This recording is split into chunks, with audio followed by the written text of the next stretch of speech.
Hi, I'm Ian and welcome back to Astro Time Traveller. This is the third in a sequence of 3 videos showing how I created a mosaic image in widescreen of the Orion Nebula and the Horsehead Nebula. In episode 1 I showed you how I planned doing that using Telescopius and the ASI AIR Pro. In episode 2 I showed you how I actually created the mosaic of stitching the 2 images together. And now in this, the third episode, I'm going to show you how I use PixInsight and Photoshop to get the final image. And in fact, I'm also going to use things I've only just started using, such as StarXterminator and Topaz-Denoise, to try and get the best of that image. Because in particular, the Horsehead Nebula, I didn't get an awful lot of data, so it is fairly noisy. And we're going to see how those tools can actually enhance and make the final image perhaps acceptable enough, even though I haven't got enough data. I will try and go back and get more data on this subject when I get clear skies here in the UK, which isn't happening very much at the moment. But in the meantime, I thought it'd be useful just to show some of the processes I go through when I'm doing that final image process with PixInsight and Photoshop. So stay tuned, and hopefully there's some interesting things here for you to see what I do.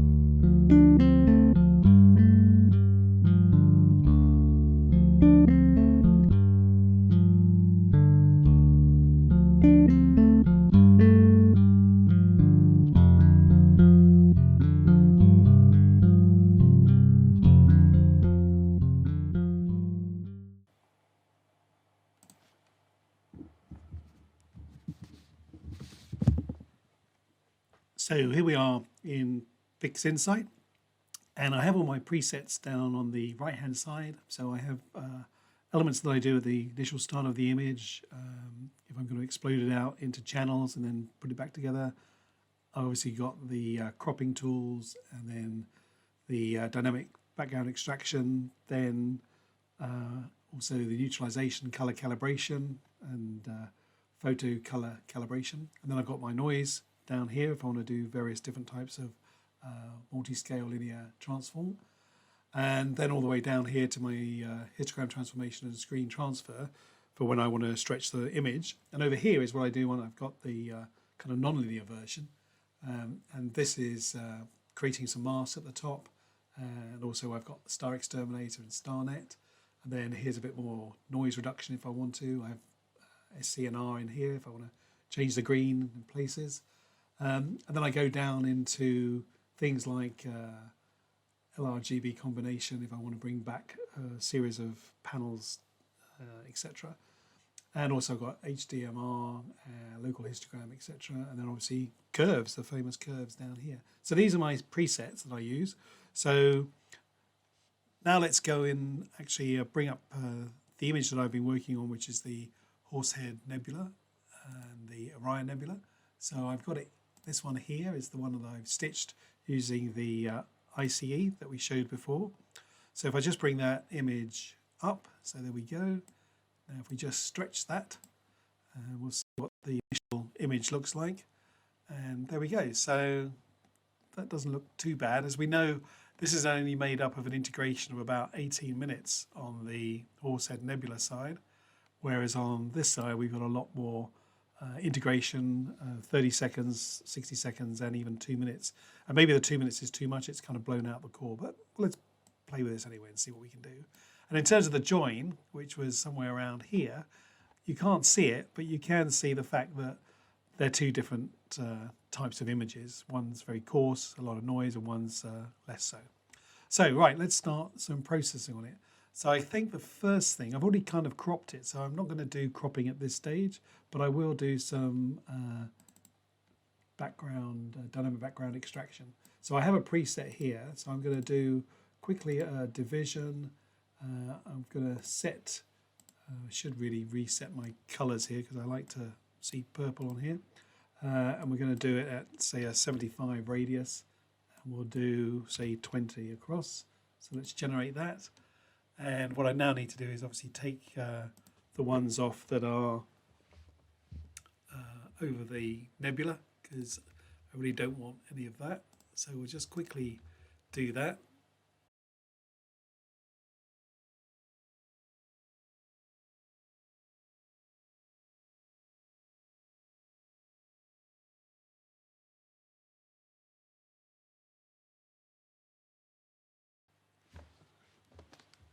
So I've said all those. I'll just put this to a side because I'm going to do subtraction in a minute, and now I can just apply this. So sorry, I'll just tick the green.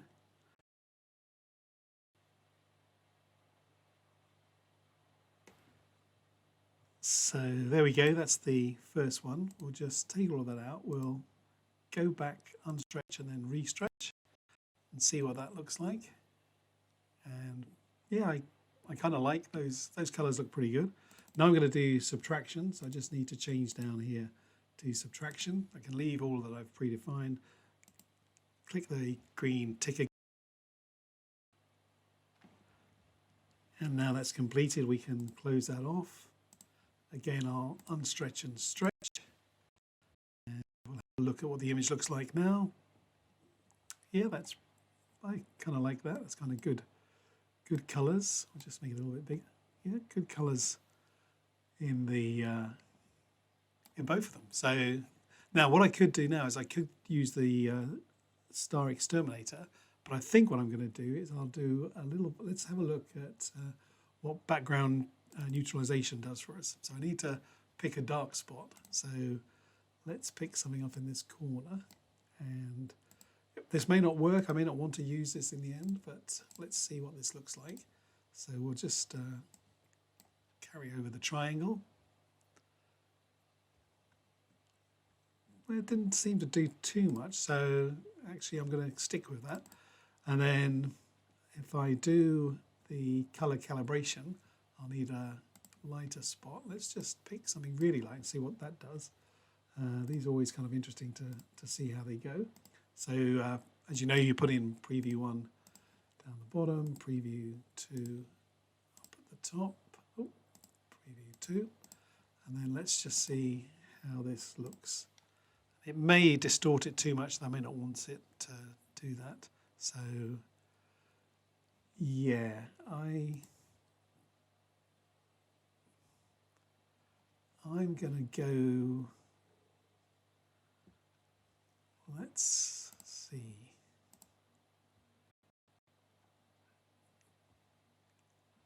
Well, that's not too bad actually. But no, I'm going to go back. I'm going to leave it without that. So let's see what it was like before. There we go. So that's with just the first piece. So let's work on that. So the next thing I'm going to do is I'm going to do StarXterminator. I don't need these previews, so let's take those out. So StarXterminator is up here, so I click on that. Now, because I'm still in the linear phase, I'm going to click the linear box, and then what I'm going to do is get an image of this. What I might do is I might just put a copy down here, so I've got a spare copy in case I want to, oh, what happened to that? So I've got a spare copy in case I want to do something with it later on. So let's just put a copy over here. There we go, and we can reduce that. Let's save that up there, and let's just get this back to where we were. Right, so now let's use StarXterminator. This is going to take a little while, so I'll come back once this is done.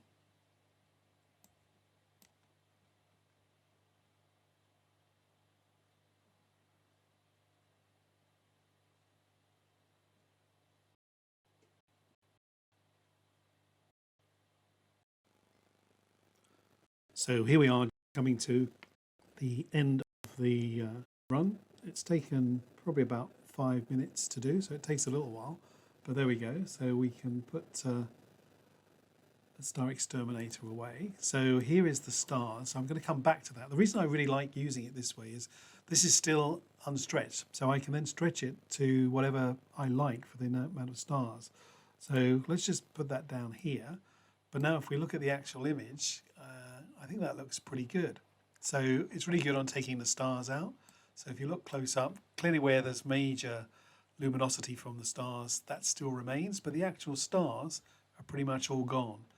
And the other reason I like doing it this way is it gives you a lot of options, because now I can use either my noise denoising here, noise reduction, or I can take it through to Topaz-Denoise. On this particular image, I'm going to take it through Topaz-Denoise. So what I need to do is save this, and then I'll bring it out in Topaz-Denoise. So if I want to put it into Topaz-Denoise, I'm going to have to stretch it. So before that, let's just save one here that's not stretched, so I can work on that using perhaps this and see what the difference is. But on this one now, I just need to stretch it. So let's unstretch it.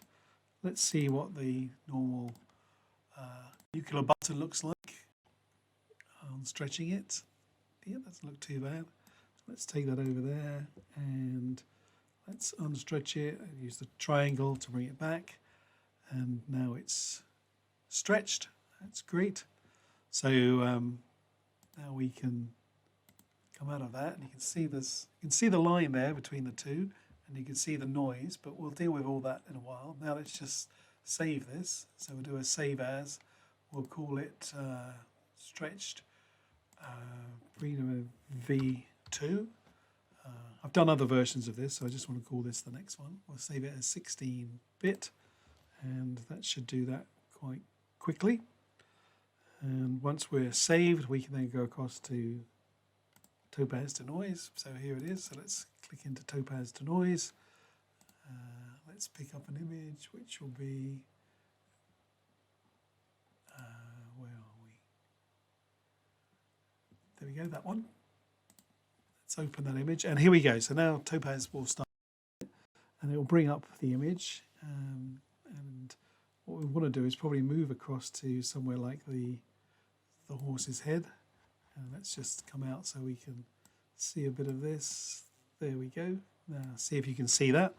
And now what I want to do is just on this one, probably just bring in the original image. And now we can see the results of all of them. So we'll just work on this for a bit. So I'll come back once it's got the 3 different options completed. So there we go, it's now completed. So I don't know if you can see this, but it is making quite an impact. You can see that's very noisy around the head, but if you look over here, that's a little bit less noisy under the low light version. And likewise also under the standard version.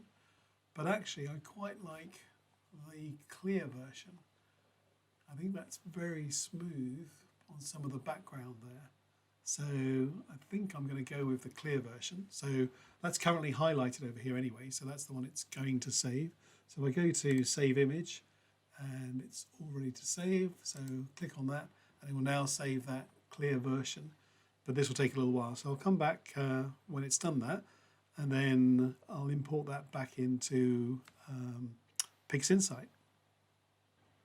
So here it is now completed in Topaz-Denoise. So if we just reduce that down, go back to PixInsight, and then we can open up that, and it will be, there you go. So it's denoise, and it just tells you the method, so it's clear. So we bring that up here.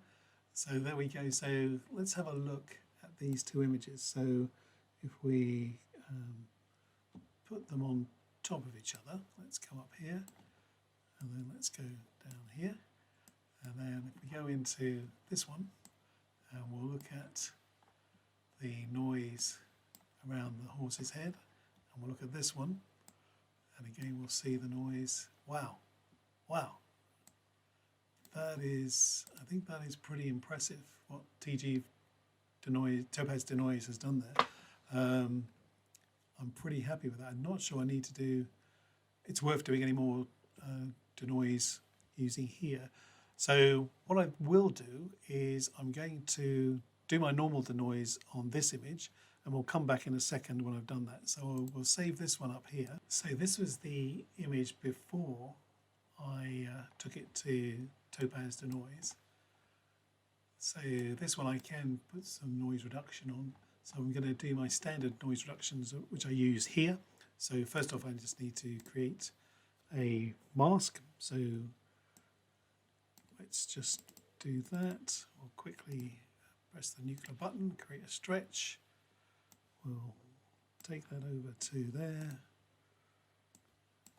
Right, so now we have a stretched image. I'm just going to play with the histogram to bring down the background quite a bit. So I want to go, yeah, probably about there. So now we can, we've applied that, so we can close this.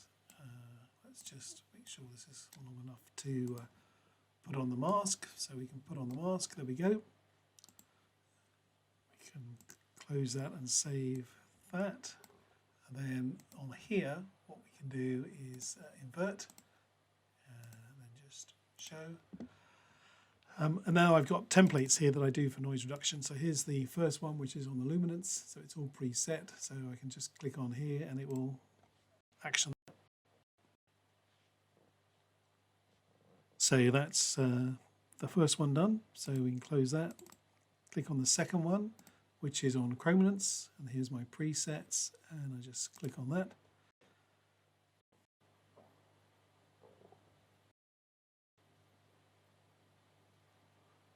So that's the second one done, so you can close on that. And then the third one, which is on the RBGK channels. And again, I can just click on the square button to apply that.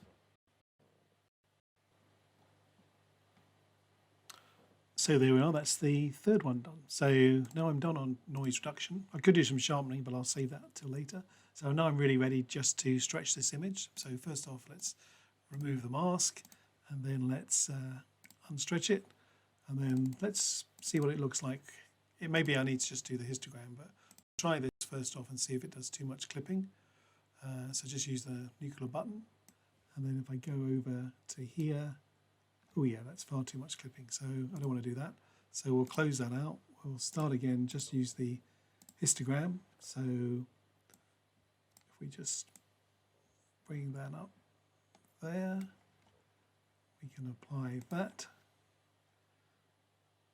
And then we can bring that out a bit.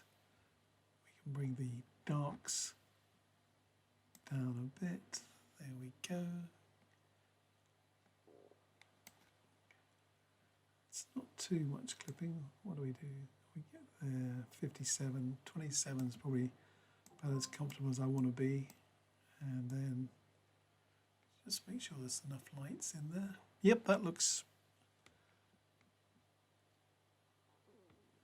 I'm going to go with about there, which looks awful at the moment, but we'll see later. Hopefully that will come back to being okay.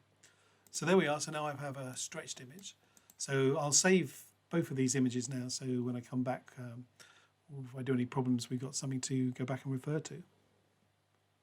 So now let's have a quick look at these two images now they've been stretched to see how good they are. So we'll just, let's just make this a bit smaller, put that over there. So that's the one where we did the noise reduction within PixInsight, and here's the one where we did the noise reduction in Topaz-Denoise. So again, we'll just try and put them underneath each other, something like that. And now let's just go in and have a look. So if we look at, I think the Horsehead Nebula is the best part to do. So that's the Horsehead Nebula with the PixInsight noise reduction in the linear. And here's Topaz-Denoise noise reduction. And I think you can see that the Topaz-Denoise is a lot better. Now, I can still do some ACDNR noise reduction or deconvolution, TGV denoise if I wanted to, but I'm pretty happy with what that looks like. So I'm not going to further process this image at the moment, the one that was done in PixInsight. I'm going to carry on with the this one, which is the Topaz-Denoise image, and what I am going to do is I am going to do a bit of the ACDNR noise reduction. So let's just have a look at what that looks like. And before I do that, I'm going to make a copy of this. It's always useful to do that, just in case you need to go back. You could obviously do a whole plan and save this, but I haven't done this on this version. So what I tend to do on this one is set the mask, do the preview, click on the preview, and then I try and get, that's pretty white, I try and get the shadows as white as possible, and I actually don't want too much. We can do quite a bit of noise reduction even on the nebula. So I think I'm happy with that one. So close the preview and then just make sure we click the lightness. I'm going to up the standard dev to about 1.9 on the lightness, and on the chrominance up to about 2.3, but I'm going to bring down the amount to about 90, and I'm going to make the threshold 0.015. So let's have a go at that and see how this goes. So we're just processing. I'll come back when it's finished processing.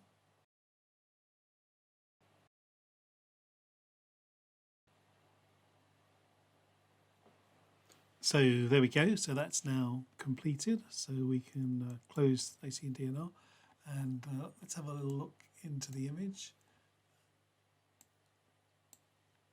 That looks, given that's only 18 minutes of integration, I think I'm pretty happy with that. Clearly we got too much. I probably should have done less of my stacking of some of the long exposures. So I'll play with that a bit later and try and show you an image maybe that's better than this. But so I'm pretty happy with that. So now the next stage is we're going to be going down here and doing some of the HDR, etc. But I probably just want to start toning down the background. So to do that, I'm going to create a luminance mask.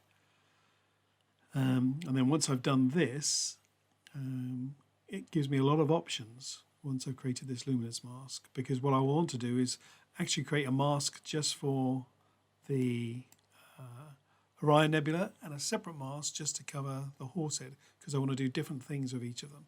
So here's my luminance. So first thing I want to do is probably just darken that. So I'll use my histogram just to just to make sure I can darken that a bit. So let's bring dark tones in a little bit more. Yeah, so I'm being pretty aggressive, and if I had a better image I probably wouldn't be, but that's good. Now what I want to do is I want to create two clones of this, so let's see if I can do that down here. Okay, and we'll call this M42 mask, because we're going to come back and make that an M42 mask, and then we're going to create another clone, and we're going to call this the, guess what, the IC434 mask, which we're going to create for that. So that's those two. Now to start with, I just want to put some, let's just lower that down. I just want to put this mask on the image and reduce some of the background. So we'll save this mask here. We'll move everything else out of the way so we know what we're dealing with. There we go. And then again, what I want to do is I want to protect the foreground. So I'll invert it, and now I can play with the background. So I'm going to use curves here. So let's just bring curves in. And let's just see what we can do. Lower the background a little bit, and very gentle S curve. So let's apply that. Apply a couple of these, and slowly we'll bring the background. Now clearly that's affecting the Horsehead because it's fairly dim on the Horsehead. So I'm going to try and recover that in a minute. I'm happy with that. I think I'll leave it at that, just 2 iterations of that. So there we go. So that's the image I want. So now I can remove that mask. And now we'll go to the M42 mask. And what I'm going to do here is I'm going to use clone stamp effectively to get rid of the Horsehead Nebula. So I want to use probably the maximum, which is about 100, I think. So if we do that, we click everything, we can then start to create. There we go, we can start sweeping out. So I'll come back when I've done both these masks, both this one on the ultimately will be a mask for the Orion Nebula M42, and then I'll equally do one for the other side. So we have one for the Horsehead Nebula. Okay, so you can see how I'm just doing that very quickly, but I'll do it a bit more refined in a minute. So here's the final mask I've done for the Orion Nebula, and here's the mask I've got for the Horsehead Nebula. So let's just apply the Horsehead first. So let's just close the Orion one, and if we put this onto the image, close that, and if we look at the mask, we're protecting everything but the Horsehead Nebula. So now I can do a little bit of work on the Horsehead Nebula. So first thing I might want to do is see if I can brighten up a little bit with some curves. So if I do that, and let's just take a preview, and that way we can play with the preview, and let's do that, and let's see what happens if I just brighten up those background colors. There we go. So that's, I think that's good, because that's what I want to do. I want to have it a little bit more luminosity. So let's do that. So if I come out of that, go to the full image, press go, we'll see that that will brighten up, but nothing much has happened to the Orion Nebula. So let's just go back and do that again. Let's just have a little look, see what happens if we do that again. You can go way too hard and then make it look all a bit horrible. But I'm just going to, I'm just going to do that on the mid-tones a little bit more. So one more of those. There we go.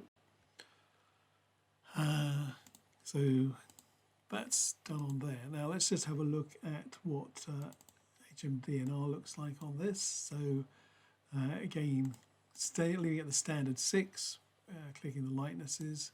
Let's just have a look, see if that is any good.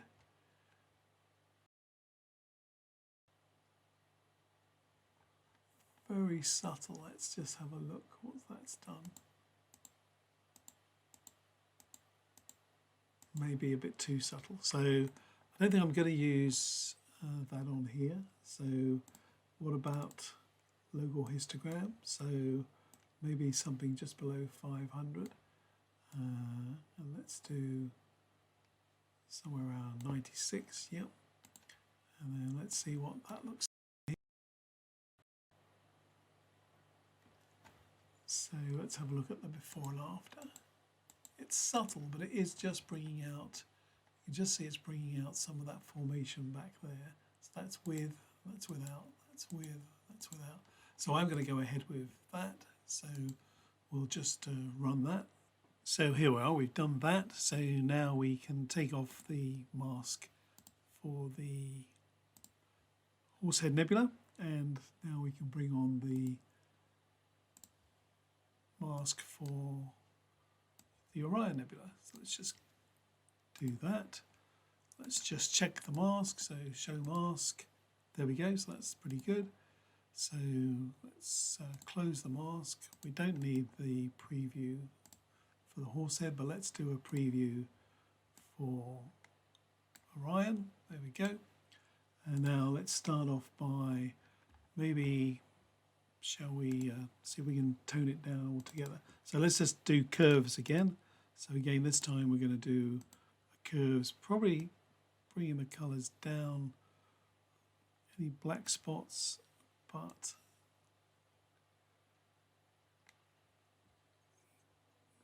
yeah, just bringing it a little bit down. So I'm only going to do this once, so let's do that.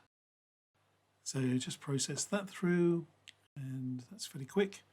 So happy with that. Now let's go and see if HDRMT multi-scale does anything good for us. So let's have a look.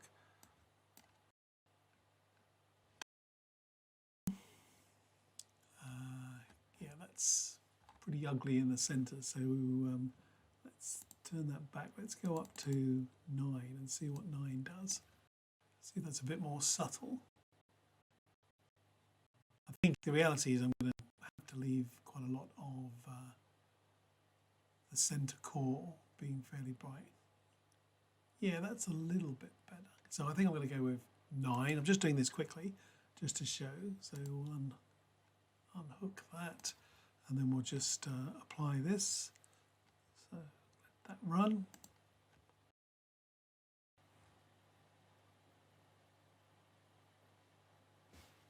Okay, so that's now done, so we can close that.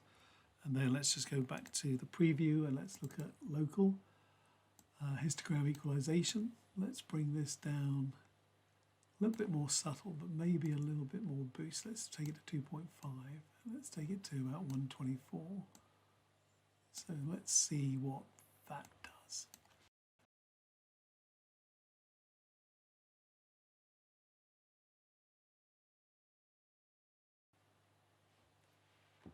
So there we go. So that's the after, that's the before. That's pretty good. So I think that's good. So I'm going to apply that. So this will take a few minutes, and then we'll come back when all of that is done to do the next processes. So now what I'm going to do is probably a bit more on the background. So we can close that. We can take off the mask on M42. Let's open up the full mask and let's put that on. And let's just use a little bit more of curves. And again, I'm just wanting to play around with the background. So let's have a look at the mask. Yeah, so I want to invert the mask, show the mask, there we go. And let's just click on that. And let's just bring down the background a little bit more. Yeah, there we go. Let's try and bring out the, yep, that looks good. Happy with that. So that's pretty much the nebula piece done. So we can close that. That's what I want so far. So let's remove the mask on there. Now, the interesting bit is the stars. So let's just bring up the stars next. So here it is. This is what we had before. And remember, this is waiting really to be properly stretched. So if we go into histogram transformation and we click on that, we can just wait for it to pop up. We can start stretching it. And as we stretch it, we can see the number of stars coming through. So let's do that to start with. And then once we've done one stretch, we can come back and then do another. So there's another, but I can play around with, you know, less or more of that. And actually think about there is where I want to be. So let's process that. Now clearly you can see a piece of nebulosity is coming out, so we don't want that because that would be too crazy. But you can see the difference between the two images. But if we look here, this now is pretty good. But what I need to do is get rid of that nebulosity. So I'm going to use clone stamp to do that, and I'll come back when I've done that in a second. Right, so I've done that. So now what I want to do is a bit of SCNR. I want to get rid of various things. So first of all, I'm going to try and get rid of any green stars. And then I want this image to be fairly clean. So I'm going to get rid of any red stars. And then I'm going to get rid of any blue stars. So that's quite interesting. And then what I'm going to do is invert this image and go back to green, and this will get rid of any magenta stars as well. So clean. And what I'm very quickly going to do, so let's just reverse that back. So what I'm going to do is just do a little bit of curve. So I'm just going to put a mask on this. So create a mask, luminous mask, put that on, close that down, mask down here, and then let's just show that mask, bring out curves, and again just very quickly see if there's anything we want to do on the saturation. So I'm just going to bring it up a little bit. That might add a little bit of colour into some of the stars that are genuinely very yellow or blue. So that's all I'm going to do. And then that's it. So I've got my two images that I'm now ready to bring back together. So now I'm going to add the two together. I need to take off the mask off of that one. So I need stitched stars and I need the Denoise clear. So I'm going to use PixelMath. So let's go into PixelMath expression editor. Let's try and find both of those. So I want the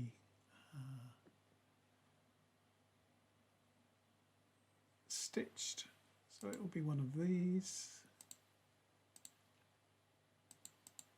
It wasn't the clone. Oh, let's have a look. So stitched preview noise AI clear. Yep, so it's that one. So we'll double click on that, and then to that we want to add the stitched stars, which I think is this one. Yep. So hopefully that will work. So let's click on that. Let's click on create a new image, RBG, and then there we go. There's the new image. So let's just close down the ones we've been using. Let's close down PixelMath, and here is the final image. So I'm pretty happy with that. I think that looks pretty good. So here is the image now saved in Photoshop. So now we can just do some processing on this, and we use the camera raw filter to finalize anything on this. And what I tend to do here is gain a bit more noise reduction and a bit of coloration, but I don't do a great deal. So what we might want to do is just zoom into the horsehead element. Let's get in a little bit closer. There we go. So I go down to detail, do a little bit of sharpening and a little bit of noise reduction. Not too much. Yeah, about there. And then back into basics. Again, a little bit of texture and a little bit of clarity reduction. Just brings it a bit clearer. So if I then go out, that's good. So I'm pretty happy with that. So now what I'm going to do is just look at the overall exposure. You can go crazy going upwards. I tend to move it slightly down and then contrast slightly up. And then it's really just personal choice as to how any of these you think brings out what the nebula looks like to your particular tastes. And I think that's about it. So I'm going to save that, and that will be my kind of final image. I will do one more where I'm going to add some stars into it, and I'll show you very quickly what I do on that as well. And then that'll be the final images. So hopefully this was really helpful in showing the whole process of creating this widescreen mosaic of M42, the Orion Nebula, and IC 434, the Horsehead Nebula.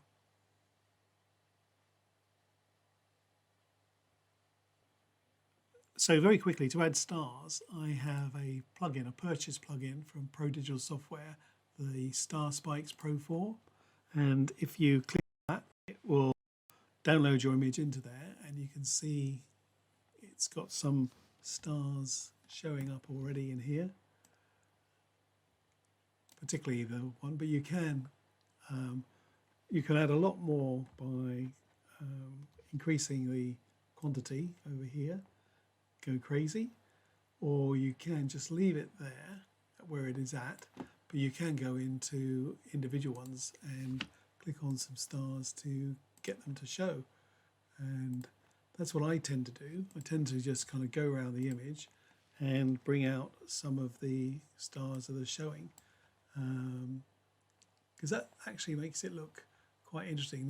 Not every single one, and it sometimes doesn't work, but on this one it's doing okay, so we'll leave it probably with that many. Don't want to overdo it, and take it from there. So now I'll save this, and hopefully all of that's been really helpful. There are 3 parts, and you've enjoyed and got some information on how to do the planning stage, the accuracy of the ASI AIR Pro, how to do the 3 different types of potential mosaics, whether it's using the image composite editor for Microsoft, PixInsight or Photoshop, and here showing you how I've done the overall processing in PixInsight and Photoshop, but in particular using the StarXterminator new software add-in, and also using Topaz-Denoise. So hopefully you've got something out of it, and I'll leave you with some final images of various versions of the Orion and Horsehead Nebulas.